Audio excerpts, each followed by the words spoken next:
Hi guys, it's Collin. Today we are making the log cabin quilt block by Parker on the Porch. So there is a hot pad already, and this is the quilt block version of the hot pad. So this does not have any quilting on it. This is meant to make something else out of, I would say. So this is where you would make it, and then we'll do our own quilting. So this right here is the one I made. This is the 8x8 size.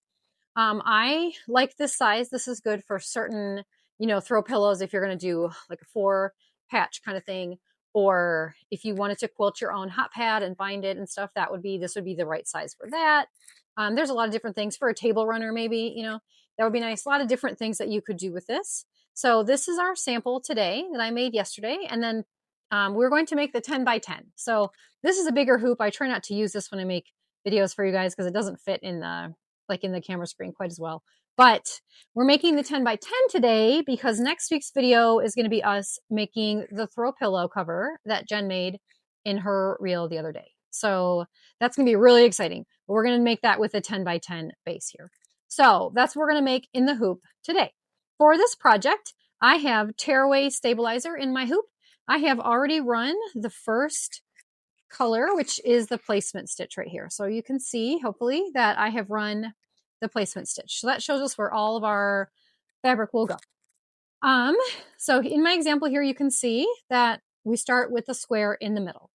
So I don't always look at the cut chart, which is very naughty, but since I've made a lot of these patterns, I'm pretty comfortable with cutting my own fabric. You can use the cut chart. If this is your first one, I would recommend that. It's a little easier to start with. What I do is I measure the pieces, so I know how big to cut my thing. So I know that this one is 2.5 by 2.5. So I cut my center square 3x3 because I want a 1/4 inch seam allowance on each side. Now you could cut it larger than 3x3 and you could have more seam allowance, or you could trim it. I don't like to trim my seam allowance in the hoop, so I cut my pieces about as small as I can so I don't have to cut the seam allowance in the hoop. I find that I don't cut very well in a straight line. So you can do whatever works for you. That's just what you're going to see me demonstrate here. I do believe she suggests a little bit more fabric in the tutorial, but whatever works for you, go ahead and do that. So you need one square for your center. That's at least 1/4 inch larger than the base here on all sides. And then we need our pieces for here. So what I do is I just cut 2-inch strips the width of my fabric. So I was using a fat quarter pack for this demo that Jen gave me. So these aren't quite the entire width of fabric, right? So these are just the width of my fat quarter. So they look a little shorter, but that's why. Otherwise, I would just cut the entire width. And then we will cut these down as we need them. That allows maximum flexibility, unless you really know exactly how you're going to piece them ahead of time, in which case you could go ahead and measure. I just cut the strips. You probably burn a little bit more fabric that way, but you save a lot of time. So the first thing we are going to do is we are going to place our square, and then, I'm going to make mine similar to this one, a little bit different. I actually don't like how I put all these 3 pinks parallel to each other. I think it would have been nicer if I had put one of the pinks perpendicular. So I'm going to make something similar to this, but we're going to change it around a little bit. But I do know that I want my largest piece right here to showcase my flower because it's just so pretty and I really like it. So I'm going to do that. We're going to go to the machine and I'm going to stitch down this first step here, and then we'll come back and we'll talk about the rest. All right, so we are back with our first piece in place. We have tacked it down. So I'm going to mostly recreate this quilt block because I really like the way I did it, except for I'm going to make this one swap here at the very end. I'm going to move this pink one to here and this flower one to here. So we're going to kind of follow the pattern here. Now, the next one, the first one, that we're going to do the strip is this one right here. So it kind of follows like a spiral pattern. So if you want to think of it like a spiral, and then if you're not sure and you don't know how to check on your machine, you can print or reference the color chart that comes with your pattern. I don't usually need that, but for this, it actually might be pretty helpful. Since I made one yesterday, it's fresh in my mind. But if this is your first one, take a look at the color chart so you can see what order the pieces are placed in.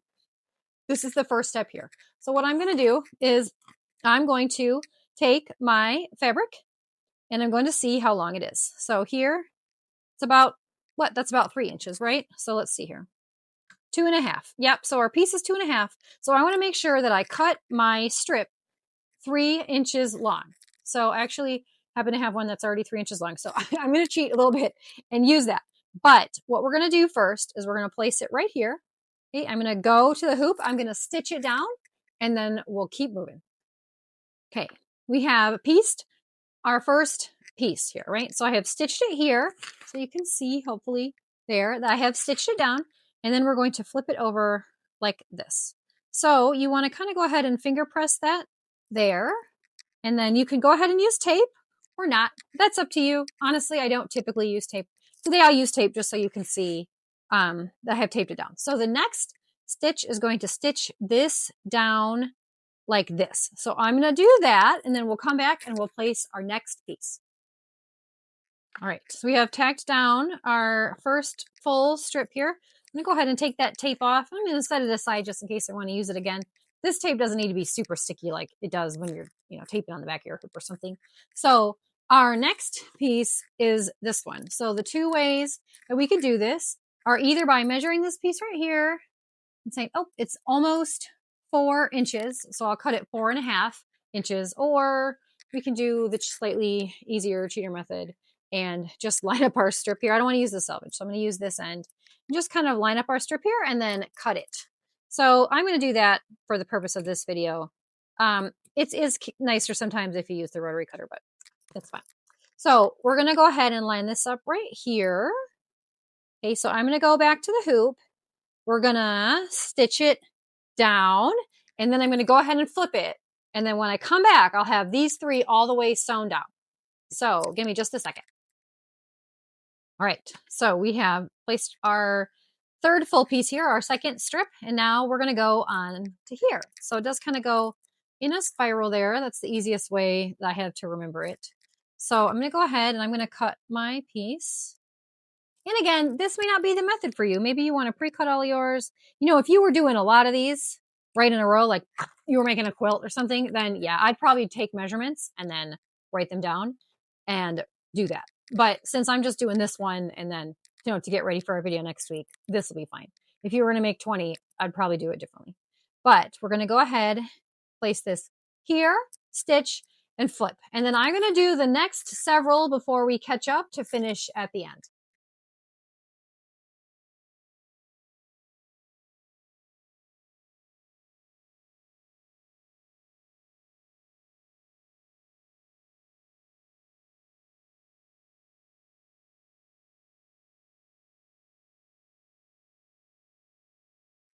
Okay, so I didn't piece the whole thing on video because it would just take too long, right? And you guys need a short video after like weeks of really long epic videos of me talking. So, but this final one here, I did want to make a note that what you want to keep in mind for sure is that you need enough seam allowance outside of here if you're going to make something with your project that requires you to piece it to something else. So if you're just going to bind it, and turn it into a hot pad, it probably doesn't matter. If you're going to turn it into a pillow or a quilt or something like that, then you're going to want to make sure you have enough seam allowance. So I'm going to keep that in mind as I'm placing my last few pieces. So I'm going to go ahead and cut here, and I'm going to make sure, so it doesn't really change much. I just wanted to mention it because I forgot that one time and it would have been better if I had remembered. Okay.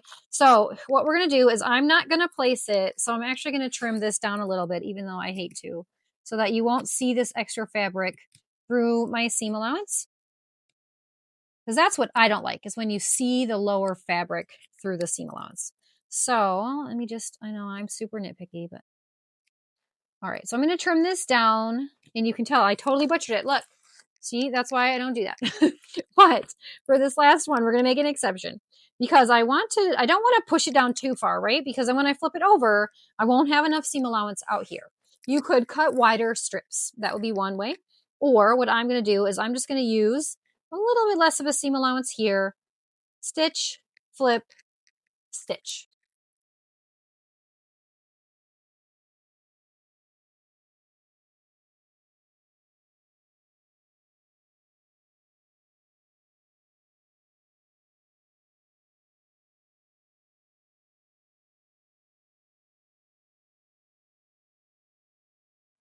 Okay, we have completed our quilt block. I took it out of the hoop. I haven't done anything else yet. So similar to our sample here, we are going to trim along to be 1/4 inch seam allowance because that is my preferred seam allowance when I'm piecing things together. So what I'm going to do is I'm going to take out the stabilizer just around the outside edge of the quilt block. I'm going to leave it in the middle for now down here because I'm going to use that to help keep this together and stable while I'm making my pillow cover a little bit later. So I'm going to leave it here and then we will take it out later. Don't worry, we're not going to leave it in the whole time. But for now, we are going to leave it in. So, and that just keeps it from shifting around. And maybe you're really good at piecing and so you don't need to do that, in which case don't do that. Take it all out. That's totally fine. That's just what I like to do. So after we get all the stabilizer off, whoops, we are going to, I missed a spot. We are going to trim around the outside edge with my currently slightly dull rotary cutter. So I'm going to push really hard and we're going to see what happens. All right, so I'm going to line this up with the 1/4 inch line on my ruler. That's the easiest way to do it. If you don't have a straight edge and a rotary cutter and all that, it's okay. Just cut with your scissors. Cut as straight as you can. And it's fine. I won't tell. So here we go. I'm going to keep doing this. I'm just going to cut all 4 sides really quickly. And then we will be all done and ready to make our pillow cover next week, which will be really excited. I'm going to basically make the same one that Jen made because everybody seemed to love that one. So we're just going to do that. And then you can edit it and modify it, at home if you want. I'm just going to do what she did to make it easy. And everybody liked that one. So last line here. And there we go. So now my piece is ready to go. So here was my first one. This is the 8x8. This is the 10x10.